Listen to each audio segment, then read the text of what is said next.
دیکھی ہے، قبر کا حال اندیکھا ہے، اس سے پہلے جو انبیاء گزرے ہیں ہم اندیکھے ہیں، جو کتابیں نازل ہوئی ہیں اندیکھی ہیں. آپ نے دیکھا تو نہیں ان کتابوں کو نازل ہوتے ہوئے. اگر ان تمام باتوں پر آپ یقین کرتے ہیں کہ ہاں یہ سب کچھ اللہ تبارک و تعالیٰ کی جانب سے ہی تھا، یا قرآن میں جو بھی ایسے آگے احکامات آئیں گے اگر ان کو آپ تسلیم کرتے ہیں، پہلی شرط وہ یقیمون الصلاۃ، اور جو صلاح کا سسٹم اللہ تبارک و تعالیٰ نے وہ قرآن مجید میں بتایا ہے. صلاح کا سسٹم یوں کہ خشوع اور خضوع کے ساتھ، مینس ایک جو آپ کا ڈسپلن اور کنسنٹریشن کے ساتھ جو آپ کو ایک طریقہ کار بتایا گیا، کیا آپ اس کو فالو کرتے ہیں؟ پھر نہیں کرتے کوئی مسئلہ نہیں. آپ کا ارادہ ہے کرنے کا، بھائی میں کروں گا انشاءاللہ اللہ کی مدد سے، تو آپ ہدایت پانے والی جماعت میں آ گئے. لیکن آپ کہتے ہو نہیں یہ مجھ سے نہیں ہوگا، تو آپ آؤٹ ہو گئے. اور جو اللہ نے آپ کو رزق دیا ہے، وَمِمَّا رَزَقْنَاهُمْ يُنْفِقُونَ، اور جو اللہ تبارک تعالیٰ نے آپ کو رزق دیا ہے اسی میں سے آپ خرچ کریں. ایسا نہ ہو کہ آپ کی آمدنی جو ہے وہ 20,000 ہے اور آپ کا خرچہ 35,000. اگر ایسا ہوگا تو بھی آپ مینٹلی ڈسٹرب رہو گے، تو ظاہر سی بات ہے آپ اتنے گہرے راز نہیں سمجھ پاؤ گے، اتنی ڈیپ جو فلسفی کو آپ نہیں سمجھ پاؤ گے. دوسرا یہ بھی ہے کہ جو اللہ نے آپ کو حلال رزق دیا ہے اسی میں سے اپنا آپ گزارا کریں. ایسا نہیں ہے کہ پھر اپنی خواہشات بڑھتی جائیں اور ان کو پورا کرنے کے لیے آپ حرام اگر کھانا آپ نے شروع کر دیا ہے تو بھی آپ یہ رغم حرام ہوگا، آپ کو وہ ہدایت کا جو ذائقہ نصیب نہیں ہوگا. لیکن میں نے وہی عرض کیا نا، دیکھیں آپ قرآن پڑھنا ابھی آپ نے شروع کیا ہے تو بہت ساری باتیں آپ میں نہیں ہوں گی. تو اگر آپ اس کا مقصد یہ نہیں کہ آپ نے دیکھا کہ یار میں نماز بھی جو ہے وہ ادا نہیں کرتا ہوں، اور جو ہے میں ایسا جو ہے میں ہلال بھی نہیں کھا رہا کیونکہ گزارا نہیں ہو پاتا ہے اور مجھے کچھ حرام بھی کھانا پڑتا ہے. نہیں، آپ کی جو ہے کرنٹ سچویشن ہے ابھی اس وقت کی، آپ جو ہے نا حالت بھی یہی ہے. کوئی مسئلہ نہیں، اس میں پریشانی کوئی بات نہیں. ابھی آپ نے دل سے پوچھے آپ کا آگے کا ارادہ کیا ہے، کیا آپ واقعی اس آیت پر عمل کرتے ہوئے آگے ان تمام باتوں کو چھوڑنے والے ہیں؟ اگر آپ کا دل مانتا ہے ہاں میں انشاءاللہ اللہ کی مدد سے ہی آگے صلاح میں کوئی جو ہے تاخیر نہیں ہونے دوں گا، اور نہ ہی میں کبھی وَمِمَّا رَزَقْنَاهُمْ يُنْفِقُونَ سے باہر جاؤں گا، تو انشاءاللہ تعالیٰ آپ کو ہدایت ملے گی. اس کے لیے میں نے ایک آرٹیکل لکھا تھا قرآن کو سمجھنے کا آسان طریقہ. اس میں وہ چیزیں بتائی گئی ہیں کہ وہ شرائط کیا ہیں. یہاں پر ہم کیونکہ مختصر سی بات کر رہے ہیں تو سورہ البقرہ میں کون کون سے شرائط ہیں جن کے اوپر عمل کر کے آپ قرآن سے ہدایت پا سکتے ہیں. دوسرا عموماً یہ ہوتا ہے کہ ہم لوگ کہتے ہیں بھی وضو نہیں ہے تو قرآن نہیں پڑھو، بندہ ناپاک ہے تو قرآن نہیں پڑھو. اس طرح کے مسائل کی وجہ سے بھی عموماً ایسا ہوتا ہے کہ ہمارے بہت سے دوست ہیں وہ قرآن نہیں پڑھ پاتے ہیں، یا پھر ابھی کون وضو کرے، کیونکہ ہم لوگوں میں ایمان وہ نہیں ہے جو صحابہ کرام میں تھا یا جو بزرگان دین میں ہوا کرتا ہے. تو ایسے کنڈیشن میں کیا کرنا چاہیے؟ قرآن مجید کو مطالعے کے لیے کوئی وضو کی شرط کہیں نہیں ہے، نہ تو قرآن مجید میں ہے نہ احادیث نبی میں. رہی بات پاکیزگی کا ہونا تو افضل ہے، آپ پاکیزہ ہوں، آپ اللہ کے کلام کو اٹھا رہے ہیں پڑھ رہے ہیں. تیسری چیز پھر یہ وہ ان شرائط کے علاوہ آپ کا پاکیزہ ہونا بھی افضل ہے، بہتر ہے، بلکہ ضروری بھی ہے. تیسری شرط یہ ہے کہ جب آپ قرآن کا مطالعہ کرتے ہیں تو اللہ تبارک تعالیٰ قرآن مجید میں فرماتے ہیں کہ جب آپ قرآن کو، اللہ کے کلام کو جب آپ پڑھو تو پہلے اللہ سے پناہ طلب کرو شیطان کی. کیونکہ آپ ایک بہت، میں نے عرض کیا نا، قرآن مجید کے ایک ایک لفظ میں ایک دنیا سمائی ہوتی ہے، وہ بہت ہی وسیع کلام ہے. تو کہیں جب بھی آپ قرآن کی تلاوت کرتے ہیں اس یعنی کیفیت میں، تو آپ کے ذہن میں ایک نقش ابھرنے لگتے ہیں، ان آیتوں کا مفہوم آپ کو ذہن میں آنے لگتا ہے، آپ آیتوں کو سمجھنے لگتے ہیں. یعنی کوئی بیرونی قوت آپ پر اثر انداز ہو رہی ہوتی ہے. بیرونی قوت کا اثر انداز ہونا پازیٹیو بھی ہو سکتا ہے اور نیگیٹو بھی ہو سکتا ہے.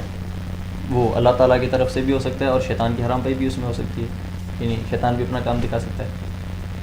تو اس میں اس صورت میں کیا کرنا چاہیے؟ تو اس کا سالوشن اللہ تعالیٰ نے قرآن مجید میں فرمایا کہ جب آپ اللہ کے کلام کا مطالعہ کرو تو سب سے پہلے آپ اللہ تعالیٰ سے حفاظت طلب کرو شیطان کی شر کی، کہ اللہ میں شیطان سے اپنے امان رکھنا، جیسے ہم اعوذ باللہ من الشیطان الرجیم کہتے ہیں. تو اس سے یہ ہوتا ہے کہ شیطان کو جو ایک جو جیسے ہم کہہ سکتے ہیں کہ جو ٹیلی پیتھک سسٹم جو ہے شیطان کا لوگوں سے کمیونیکیٹ ہونے کے لیے جو استعمال کرتا ہے، وہ آپ پر اثر انداز نہیں ہوتا ہے اس ٹائم پر. جب آپ کلام الہی کا مطالعہ کر رہے ہوتے ہیں تو اس وقت جب آپ اعوذ باللہ من الشیطان الرجیم کہہ دیتے ہیں، یعنی اللہ سے جب پناہ طلب کر لیتے ہیں تو پھر شیطان کی کوئی بھی کوشش آپ پر کام نہیں کرتی ہے. پھر جو بھی مفہوم ذہن میں آتا ہے وہ ہدایت ہوتی ہے، وہ نور ہوتا ہے، وہ اللہ تعالیٰ کی طرف سے ہوتا ہے. یہ کوئی وحی نہیں ہے، یہ معجزہ ہے قرآن کا. یہ قرآن کا معجزہ ہے کہ آپ کیسے بھی انسان کو دے دیں، چاہے اس کی سوچ کیسی بھی ہو، اگر وہ ان شرائط کے مطابق قرآن کا مطالعہ کرے گا تو اس کو ہدایت ملے گی، گمراہی کبھی نہیں ملے گی. اور یہ قرآن دلوں کی شفا ہے. آج کل نفسیاتی بیماریوں میں جو سب سے زیادہ ہے وہ ڈپریشن. اس کی وجہ بھی یہی ہے کہ ہماری جو اسپرٹ ہے اس کے ہم نے بچپن سے لے کر آج تک کبھی جو ہے دیکھ بھال نہیں کی. ہماری جو روح ہے ہم نے اس کا کبھی خیال نہیں رکھا ہے، اور ذہن کو بھی ہم نے ہمیشہ الجھائے رکھا ہے. ہم اپنے اندر ایک بیمار شخص ہوتے ہیں، ڈپریس پرسن جو ہوتے ہیں، تو اس کی ٹریٹمنٹ ہوتی ہے قرآن مجید کی تلاوت سے. یہ روح کی غذا ہے. جب آپ اللہ تعالیٰ کے کلام کا مطالعہ کرتے ہیں تو اللہ تعالیٰ کا نور آپ پر برس رہا ہوتا ہے، اس کی رحمتیں آپ پر برس رہی ہوتی ہیں. جیسے پانی سے اگر آپ ہاتھ پر پانی ڈالتے ہیں تو اس سے آپ کا ہاتھ صاف ہو جاتا ہے، ٹھیک اسی طرح سے جب اللہ تعالیٰ کا نور اور اس کی رحمتیں آپ پر برستی ہیں تو اس سے آپ کی روح پاک اور صاف ہو جاتی ہے، آپ کو ایک سکون میسر ہوتا ہے. تو ان تمام لذتوں سے ہمارے نوجوان واقف ہی نہیں ہیں تو ظاہر سی بات ہے قرآن سے دور ہی رہیں گے. جب ان کو یہ ذائقہ نصیب ہو جائے تو وہ خود دوسروں کو جو ہے قرآن کی طرف دعوت دیتے پھریں گے. اور یہ بھی ہے کہ نبی کریم صلی اللہ علیہ وسلم پر جو اللہ تعالیٰ کی سب سے بڑا ذمہ داری وہ یہ تھی کہ وہ اللہ کا پیغام اس کے بندوں تک پہنچائیں. چونکہ نبی کریم صلی اللہ علیہ وسلم کے بعد اب کوئی نبی نہیں آنے والا ہے، تو اب یہی ذمہ داری رسول اللہ صلی اللہ علیہ وسلم کے جو امت ہے اس پر ہے کہ وہ ان تک جن تک ابھی اللہ کا کلام نہیں پہنچا ہے وہ کام، یعنی وہ اب ہمارا ذمہ ہے پہنچانا. اور کچھ نہیں کر سکتے ہم، یہ تو کر سکتے ہیں کسی کو قرآن کی طرف دعوت دے دی، کسی کو قرآن گفٹ دے دی. سر آپ یہ بتائیں کہ قرآن شریف میں کس طرح کی ہمیں آیات مل رہی ہیں؟ قرآن مجید میں دو طرح کی آیات ہیں جن کا تذکرہ قرآن مجید سورہ آل عمران میں موجود ہے کہ اس میں دو طرح کی آیتیں، ایک محکمات دوسری متشابہات.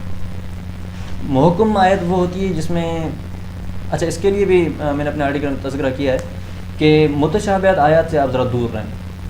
متشابہ آیات وہ ہوتی ہیں جن کا مقصد ایک سے زیادہ نکلتا ہے. یعنی آپ نے کوئی آیت پڑھ لی اور جو ہے اس کا مثال کے طور پر آپ نے سوچا تو آپ کے ذہن میں اس کا مفہوم کچھ اور آیا، اور میں نے سوچا تو میرے ذہن میں جو ہے اس کا مفہوم کچھ اور آیا. اس طرح کی آیات قرآن مجید میں موجود ہیں جن کے لیے خود قرآن اللہ تبارک تعالیٰ نے منع فرمائی کہ ایسی آیتوں کے پیچھے نہ پڑھو. یہ ایک آزمائش ہوتی ہے، ایک امتحان ہوتا ہے. ٹھیک ہے.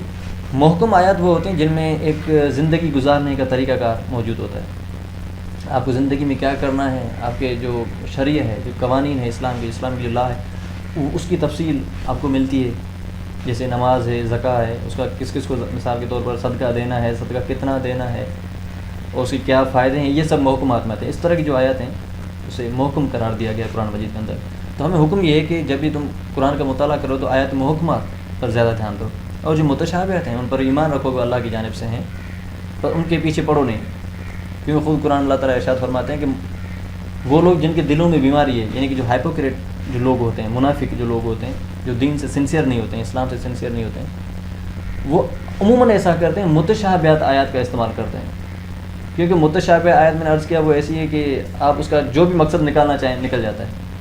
پھر وہ ایسے لوگ کیا کرتے ہیں کہ اپنے عقائد جو ہیں وہ متشابہات کے ذریعے پروو کرنے کی کوشش کرتے ہیں، ہدایت پانے کی نہیں، صرف اپنا عقیدہ پروو کرنے کی. ایک منٹ میں آپ کی بات کٹ کروں گا، کوئی آپ ایگزامپل دے دیں دونوں آیات کا ڈفرنٹ کوئی بتا دیں. کیسے ابھی مثال کے طور پر جیسے ایک آیت ہے کہ الیوم اکملت لکم دینا، اس آیت کا کوئی اور مقصد نہیں نکال سکتے کیوں کلیئر کٹ ہے کہ یہ اس میں اللہ تعالیٰ فرماتا ہے کہ آج کا دن جس میں میں نے تم پر اپنا دین مکمل کر دیا. ایک تاریخی واقعہ ہے کہ حجۃ الوداع کے موقع پر آپ صلی اللہ علیہ وسلم پر یہ آیت نازل ہوئی تھی کہ آج اسلام کمپلیٹ ہو چکا ہے. ٹھیک ہے. یا جیسے ہے کہ واقیم الصلاۃ وآتوا الزکاۃ، اور صلاح قائم کرو، نماز قائم کرو، اور زکوٰۃ جو زکوٰۃ ہے وہ دیا کرو. یہ محکم آیت ہے. متشابہات آیت وہ ہیں جیسے اللہ نور السماوات والارض، اس میں کوئی حکم نہیں ہے. آپ محکم کی متشابہ کی ایک جگاڑ جو سمجھنے کا ہوتا ہے، ایک کوئی جگاڑ بندے کے پاس ہو جس کے ذریعے پہچان سکے آیت کو، تو بس یوں سمجھ لیں وہ آیت جن میں حکم دیا جائے کسی بھی چیز کا. ایسا کرو یا ایسا نہ کرو، وہ محکم ہے.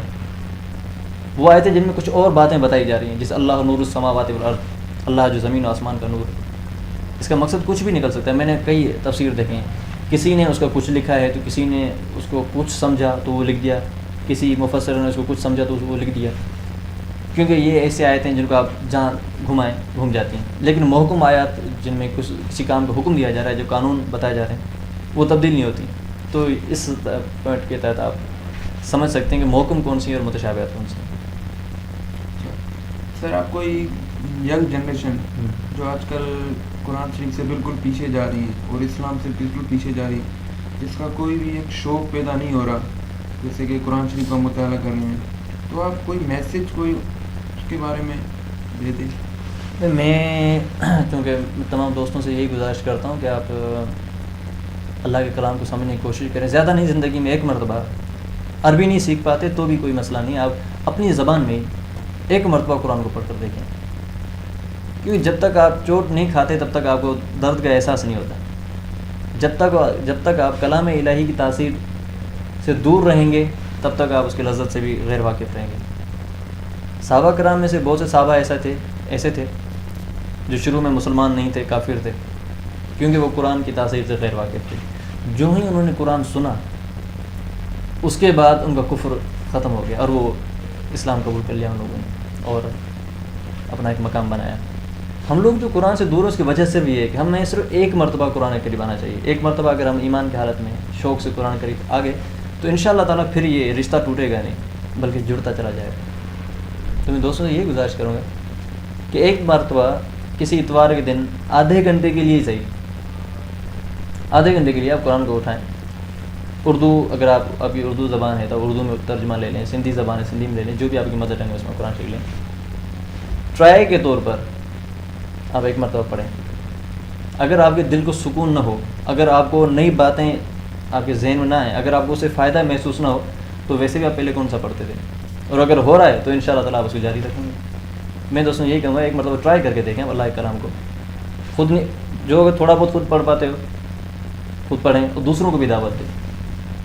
تو جو دوسرے جو پڑھیں گے ان کا بھی کچھ نہ کچھ ثواب آپ کو ملتا رہے گا. اور آپ کی ایک ڈیوٹی بھی ہوتی رہے گی. اتوار کے دن آدھا گھنٹہ نکالیں کسی دوست کے پاس، جیسے اب ویسے اتوار دن لوگ دوستوں کے ساتھ ہوتے ہیں، تو باتوں میں 5 منٹ نکال کر کسی کو دعوت دے دو قرآن کی. پھر وہ نہ مانے تو اس کا مسئلہ، آپ کو جو وہ اس کا اجر مل جائے گا. تو قرآن کے ماحول میں رہیں انشاءاللہ.